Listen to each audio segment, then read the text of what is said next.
Welcome everyone, my name is Ryan or Royal Penguin. I'm here in Ubisoft Montreal, and before this, once the timer ends, this is when you guys will see the new operator, don't worry. Before that, I want to give you guys the best controller champion settings. I'm controller PC champion, so trust me, I'm not lying to you. These will also help you if you're not champion, don't worry. I'm gonna go over everything, but let's get into it. So when it comes to general, you're gonna see me use the white glare. You could use a dark glare. This will help you, so that way if you get flashed, for example, it will make your screen go dark. I like to keep the white on. And when it comes to the tinnitus SFX, this is gonna be with like flash grenades, right? If somebody flashes you, do you wanna hear a ringing noise? Do you wanna hear a wave? I keep it on muted because I'm not trying to hear anything when I get flashed. Diffuser pickup, always keep on both. This will basically make it so that way if I walk on top of a diffuser, I'll pick up the bomb, and I can also just hold X2 to pick it up. Now when it comes to the visible throw trajectory, keep that on. Drone after prep, put that on manual. This will basically make it so that way if you're driving around, your drone doesn't just kick you off when the prep phase ends. As for the HUD, I think HUD's completely preference. I like to put on the simplified compass, just so that way it's a little bit smaller on the screen and everything. And when it comes to audio, now this, I keep my dynamic range on low. This is basically gonna make the footsteps pretty loud, or it's gonna lower the other noises such as the gunshots and the explosions, and the footsteps are gonna stay the same level. So it's basically making the footsteps better to hear. And for the, like I said, tinnitus FXX, keep that muted. Master volume, I always keep this on 100. In-game volume, this stuff doesn't really matter too much. It's really just gonna be more of focus on the master volume, and then keep the voiceover presets on maximum. That's what I use. When it comes to all this other stuff, this is really all preference. And then for display, I like to use 1610 on console, 16:9. You can use either or. And field of view, I like to use 90. You see a lot of people use 90 or 84, but I like to use 90 the most. I think it just helps it recoil, helps see more. And I play super close to my monitor, so I can see everything anyway, so I don't need to use that. And when it comes to brightness, I like to put mine all the way up to 75, because like if I'm playing on Villa and someone's using like an Ember Eye skin, I need to make sure I'm seeing them and not just them blending in. And then when we look at the graphics, this is really gonna depend. On console, you can't even change these, so don't worry about this if you're on console. On PC, just focus on getting the best frames. I mean, if you have a good PC, do whatever you want. But when it comes to, you know, getting the best frames, that's what you want to go for. And when it comes to the controls, I feel like most of this is generally gonna be preference, but for me, I like to use the gadget deployment advanced, the drone deployment advanced, aim, hold, lean, toggle, sprint. This is all like just the regular buttons and stuff. But for the vibration, I like to keep my vibration on. You don't need to. The drone deployment, always have on advanced, because if you throw a drone, for example, right? If I throw a drone and someone runs out, if I have it on standard, it's gonna put me on that drone and someone can just run out. So make sure you always have it on advanced. Otherwise, you're gonna get run out on, trust me. Do not have it on standard. As for the leaning behavior, always put this on alternate. This is gonna make it so that way you can hip lean on controller. And the, what is it, controller rotation? Yeah, keep this on, I use classic. As for my sensitivity, let me put this on for you. I'll show you the best sensitivity you're gonna look at here. You've never seen this before. 50 vertical, 100 horizontal. Now, it might sound like it's fast, but it's not, because we're gonna get to the advanced settings as well as the ADS. So we'll make it basically what I call a hybrid sensitivity. It's a mix of the both, because when you're looking around, it feels super fast. But once you aim down sights and you really have to hit your shot, you're gonna be on a much slower, concise sensitivity. So the one-time scope, always gonna have on 19. 2.5 is gonna be the ACOG, always gonna have on around 24. And the rest, I'm not gonna lie to you, I don't even use these scopes. If I would, I'd probably put like 40, 42, maybe like 45, but mainly just the one times ACOG, 2 you wanna look at. Now, when it comes to the advanced settings, not a lot of people use these. You probably have never seen people use these. These are mine. I'm gonna show you 25, 20, 0.15, 0.35, 35, 30, 0.15, 1.0, 2, and 0 in that order. Now, I kind of want to explain what these do because a lot of people don't understand this, right? So if you see how I'm on 5100, right? And then you see I go to 1924, you might be like, okay, well, how can I still basically like flick onto somebody with a 1924? So with these advanced settings, this will basically make it to where when you aim down sights and you move your analog stick a certain amount, this outer threshold, when I move this analog stick to like a certain degree, these sensitivities will start to turn on.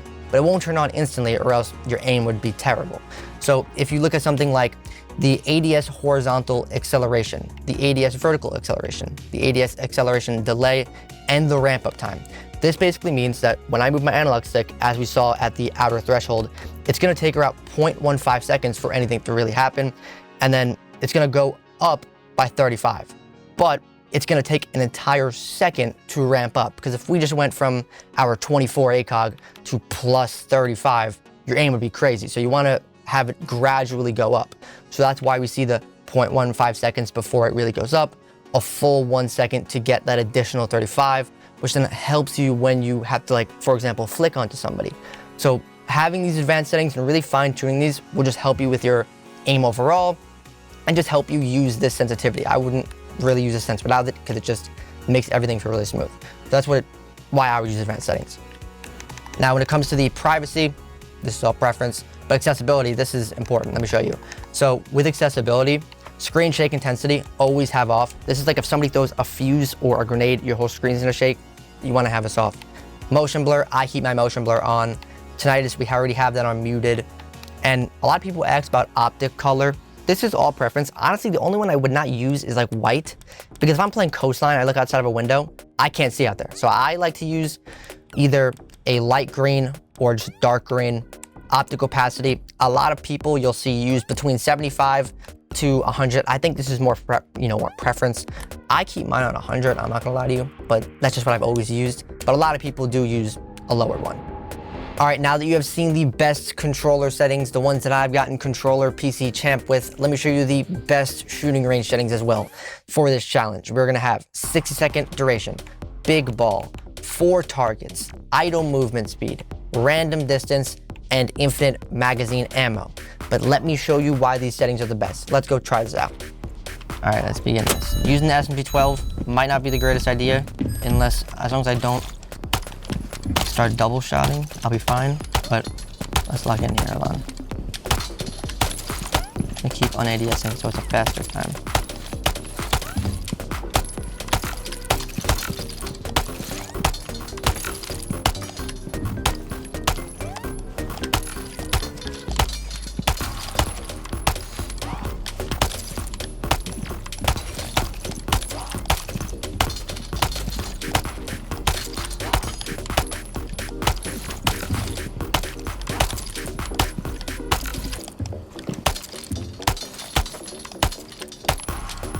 Reminder to spend at least 30 minutes in the shooting range during your stay.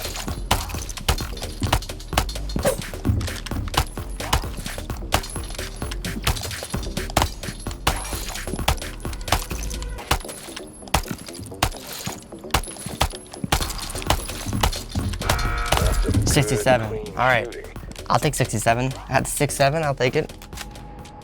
That's it for the shooting range. 67 is the score to beat. Thank you guys for hanging out. I'm Royal Penguin on Twitch, TikTok. You can find me there. But the reveal panel is about to begin, so make sure you guys are ready for that. And after the reveal panel, you can come watch me for the post show. We're gonna be going over everything. My gameplay versus the devs with the new operator, some crazy lineups, but I'll see you then.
Hello, and on behalf of the entire Siege team, welcome to Operation High Stakes. If you're new to the game and joined us last season, or a veteran, millions of you showed up to check out this amazing experience.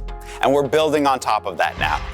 Not only do we have a new operator, a new gadget, and a new weapon, but we have updates, changes, and much, much more to show you. Now, we're going to introduce the next operator joining Rainbow Six Siege. Please welcome him in the anime short. Ready to sabotage the prototype. How long until the disruption code is no good? Under a minute. If we do this, the Carries Legion can't produce more custom explosives. Did you hear that, Denari? We need that code. I heard her. I'm on it.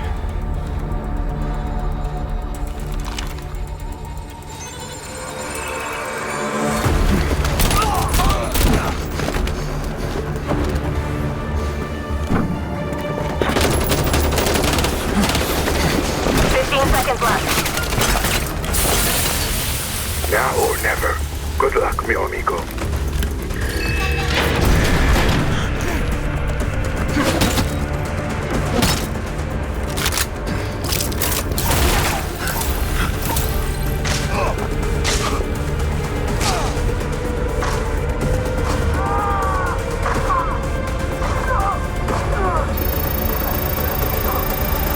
Surveillance indicates more hostiles inbound. We need you Oscar Mike to Denari's location ASAP. Quite the show! But it's time to go now. Oh, my. Still work to do, mio fratello.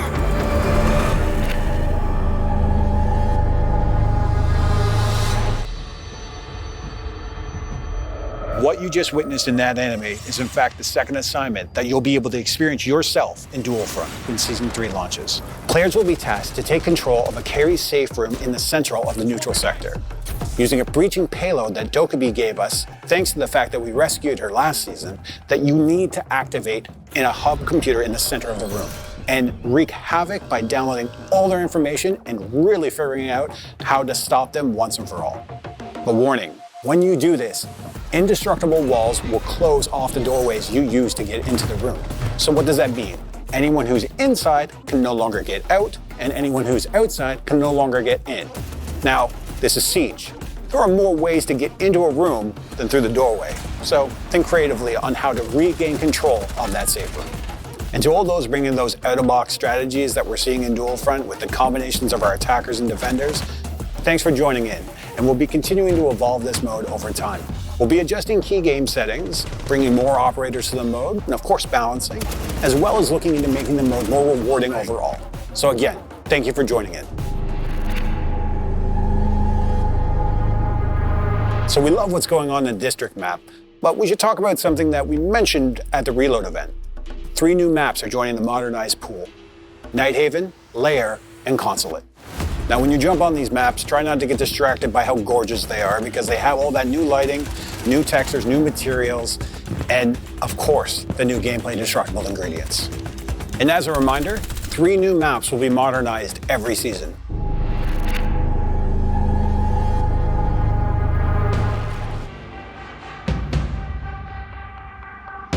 We've seen a spike in cheating since the launch of SiegeX, and we get the frustration. This is a transition period, and catching new cheat behaviors is a top priority. We're working on improving how we handle edge cases to address concerns around false bans. We are building ShieldGuard to adapt fast, push updates live, and protect fair play. In Season 3, we are focusing on precision in how we detect and how we deploy. We've made major improvements to our live update system, cutting down friction for players and making security rollouts smoother. This means fewer disruptions and smarter targeting, especially preventing abandoned penalties and allowing for even more frequent updates. Behind the scenes, our AI detection is getting sharper. We've added new data points to improve accuracy and reduce false positives. At the same time, we're introducing new gameplay violations, with even more refinements coming throughout the season. We're also hard at work on the next major iteration of Mousetrap, aimed at detecting recoil tampering. While it's still in development, this system will be a key step forward in protecting competitive integrity across PC and console. We keep reinforcing ShieldGuard with every patch, update, and hotfix by focusing on targeting topics that have been affecting the community: wall hacks and anti-recall detection. These are firmly on our radar. We are monitoring them closely as we explore long-term solutions. The mission stays the same: protect the game, protect the players, and keep the pressure on cheat makers. Let's talk about privacy settings. In Season 3, we're making some changes. This is a great feature for players who want to protect their identity during a match, and especially useful for streamers. So, we'll be making a change that nicknames will be automatically assigned to players who opt into this. At the end of a match, all of those nicknames will disappear so that you can still report players who are being toxic and they can't hide behind a nickname during the match. Finally, all of our privacy settings will be available for console players. So console players, you can look forward to this feature dropping at the start of the season. Communication is key in a game like Siege, which is why we're stepping up our voice chat protections in Season 3. We'll be tracking in the reputation system negative reports for voice chat toxicity. Our goal is to make sure everybody feels confident and welcome in a game like Siege and to use voice comms whenever they need to get a play done. On top of all of this, we're making sure that with every report you make, we can validate it and make sure it's as accurate as possible so that toxic players will be preemptively muted and players who want to comms have that opportunity. The last thing we want to touch on is feedback for our moderation. For us, it's really important that we're listening to you and that we can balance these things. When it comes to voice chat and text moderation, we want to hear from you. We want to give the opportunity for players who have a positive standing in the reputation system to give reports, and you'll have a way of doing this inside of the game. Let us know how we're doing, and for us to fine-tune these systems in the future so that players feel that the perception and the reports that are being made match with what they expect in a game like Siege.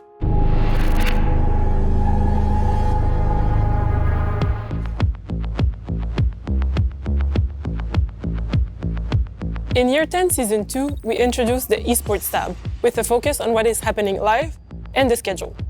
We also wanted this to be a great guide for newcomers. In Season 3, we wanted to continue this ambition of making our pro scene more accessible and more visible to everyone. We're introducing the championship page, where you can learn more about our pro competitions. First, you see an overview page. When you first enter the overview page, you see participating teams and upcoming matches. But you can also go into details and see the group stage and the brackets. We also wanted to showcase a journey a team faces towards the 6th Invitational. That's why we're adding a standing page. There, you can follow your favorite team and see if they're qualified for DSI. In the upcoming seasons, the esports tab will continue to grow to create a better bridge between our pro scene and the in-game experience. So stay tuned. Now that we've explored our esports scene, let's bring the competition closer to home with Siege Cup. As a reminder, this season, Siege Cup will be happening every weekend. And you can now inspect your squad stats so you can prepare like never before.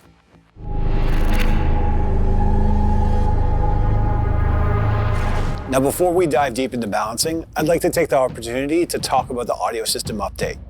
This new foundational system will continue to evolve going forward, and we appreciate all the feedback we've already received on it. So please don't stop providing that feedback. This is an evolving system that will improve over time. Ballistic shields have the ability to throw gadgets from behind cover. We're actually updating the animations behind that, and now the shield user will become a little exposed when taking this action.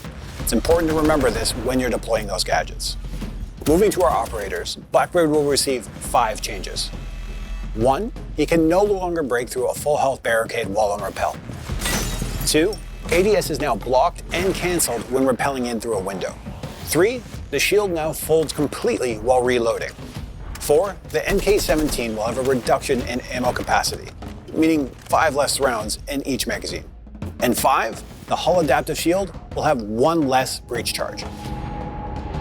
Magnified scopes. This is a hot topic in the community and an even hotter topic on the defense side of the field. What we're doing is a final adjustment to this magnified scope logic throughout the entire game. The removal of all magnified scopes from operators that are not wielding a DMR or a slug shotgun. So that means Doc, Rook, Frost, Tachanka, Castle, and Echo are all losing their magnified scopes. One exception is that Echo will actually receive a boost in his speed based on this change. Now, moving on to weapons. I'll be the first to admit that the Reaper MK2 is a little squirrely on the recoil. So with the launch of Season 3, we'll actually be improving the recoil on this weapon pretty significantly. So this will be great for those who have been enjoying Aurora. But we're also going to do something a little different. We're going to reissue the improved Reaper Mark II to 4 additional operators. Those operators are Ying, Oryx, Pulse, and the legend himself, Sledge. And while we're on the topic of weapons, our recruits are getting armed up a little bit differently coming into Season 3. Striker will be receiving the SR-25, and Sentry will be receiving the TCSG-12. Changing mags! Cover me!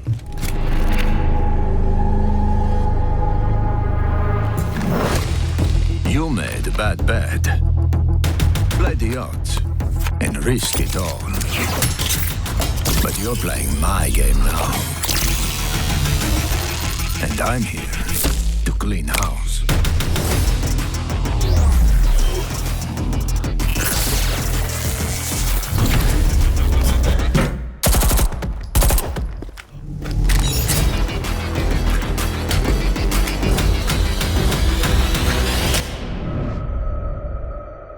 There's more to Denari than what you saw in the CGI. It's time to connect the dots. He's a defender designed to block down entry points, stall out pushes, and force attackers to rethink their approach. As the first Swiss operator, Denari will be joining Nighthaven this season. Let's talk about his gadget, the trip connectors. They're designed to flip the attacker's plan upside down. Here's how it works. On its own, a connector does nothing, but place 2 within line of sight, and you've got a connection. The preview system makes the setup smooth. Hold the gadget and you'll see where it can connect and where it's currently blocked. Destroy the obstacle and the connection will lock in automatically. You start with 7 trip connectors that can all interconnect with each other. It's all up to you on how you want to use them. It's not about stealth. The lasers are bright, visible, and loud. Denari is all about area denial and time wasting. So think less trap and more about map control. Place your connectors creatively, hide the source, and force attackers to burn utility or reroute completely. Once triggered, the laser delivers enough damage to make you think twice, just like Aruni's Surya Gate. Like other electricity-based gadgets, it destroys gadgets in contact and slows down attackers for a few seconds, disrupting their momentum. It even guards breaks shield operators, so if you're fast, you can react to the unique sound cue and secure an easy kill. But be careful, attackers could use this alarm to bait you out. Weapon-wise, Denari's packing the Scorpion Evo 3. High fire rate, perfect for close-quarter engagements. Not your style? The FMG9 is fast, clean, and reliable for more accurate gunfights. But the real standout, new season, new weapon, and we're happy to introduce the Glaive 12, our very first secondary slug shotgun. As a slug shotgun, the Glaive 12 delivers high damage shots that rewards precision. It is a quad-barrel sidearm, letting you fire 4 powerful slugs before needing to reload. Perfect for players looking for something more destructive and lethal than a standard pistol. It's also great for opening sidelines for trip connectors, making it a perfect blend of lethality and utility. Speaking of utility, Denari brings the deployable shield and the observation blockers. Great for fortifying or masking your setups. And with 3 speed, 1 health, he can roam while keeping a side protected and reacting to any alarm that gets triggered. Denari tries when his nodes are protected. Pair him up with utility catchers like Jaeger or Wamai to stop attackers from tossing explosive his way. Mute and Mozzie are solid picks too. They'll help block anti-gadget drones from reaching the nodes. Want to get creative? Use Azami's Kiba barriers to reinforce angles and control space around the nodes. And if you're looking to double down on denial, team up with operators like Goyo, Smoke, Thorn, or Tachanka to funnel attackers into traps or force them into exposed positions. Of course, if you're on the attacking side, there are counters too. IQ can scan and ping Denari's trip connectors through walls, making them easy to locate. That's where Twitch, Zero, or Brava can come in to clear them out. If Denari clusters too many in one spot, an EMP is your best tool to shut down the entire network. Whether you're locking down the site during prep or saving a few connectors for a late round surprise, Denari opens the door to creative plays. His kit rewards smart setup, and it gives you a chance to put all the map knowledge that you've built over the years. We've already found some spicy setups, but let's be real, the Siege community always takes it to the next level. We honestly can't wait to see what you guys come up with.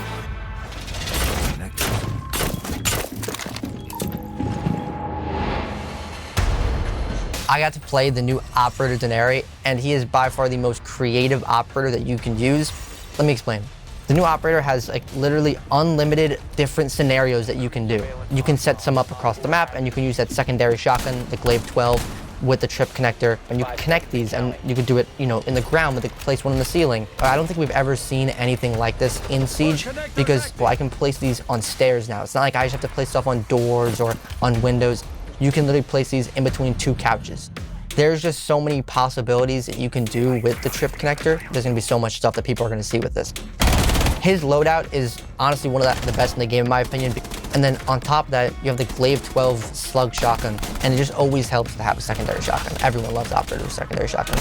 So I really, really like the new slug shotgun, because not only are you gonna make the vert holes, the rotates, or even just add stuff to help with his trip connectors, but even just using it as a weapon, I feel like this operator is gonna change the meta a ton, because if I have the connector across the hallway or across the room and somebody wants to walk into the door, they're gonna have to use stuff like a Twitch drone way more often to even try and get to that connector. Same with Brava drones too. But when you have to have more Brava drones and you have to have more Twitch drones, you're gonna see people run Mute more. You're gonna see people run Mozzie more, the Jaeger, the Wamai, because if you wanna counter this, not only are you gonna use the Twitch drones, but you're also gonna need the explosives. So you're gonna see a lot of those operators more paired with this operator for strats. When I was playing with the devs, we were on Oregon and we were in the basement, and I was playing Denari, and I ended up setting all my trip connectors in the long hallway downstairs in the basement. So it literally looked like a whole like laser field. I think there was like 6 or 7 of them I had set up. Anytime anybody was pushing by pillar side, they literally could not go down the hallway. So they had to go to the doorways because they didn't have anything to even destroy, because we had like the ADSs and stuff set up. There was no time left, and they just sprinted through, and I wound up getting a free kill because I was just sitting in freezer the entire time.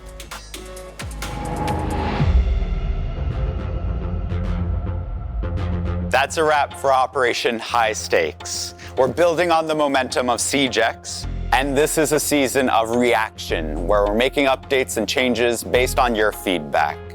We can't wait for you to get your hands on the new season, so check out the test server August 18th, that's tomorrow, and the full season launches September 2nd, so be there. You can check out the designer notes and the patch notes that'll come out soon for more details. And we can't wait for you to jump into Operation High Stakes. Thank you so much.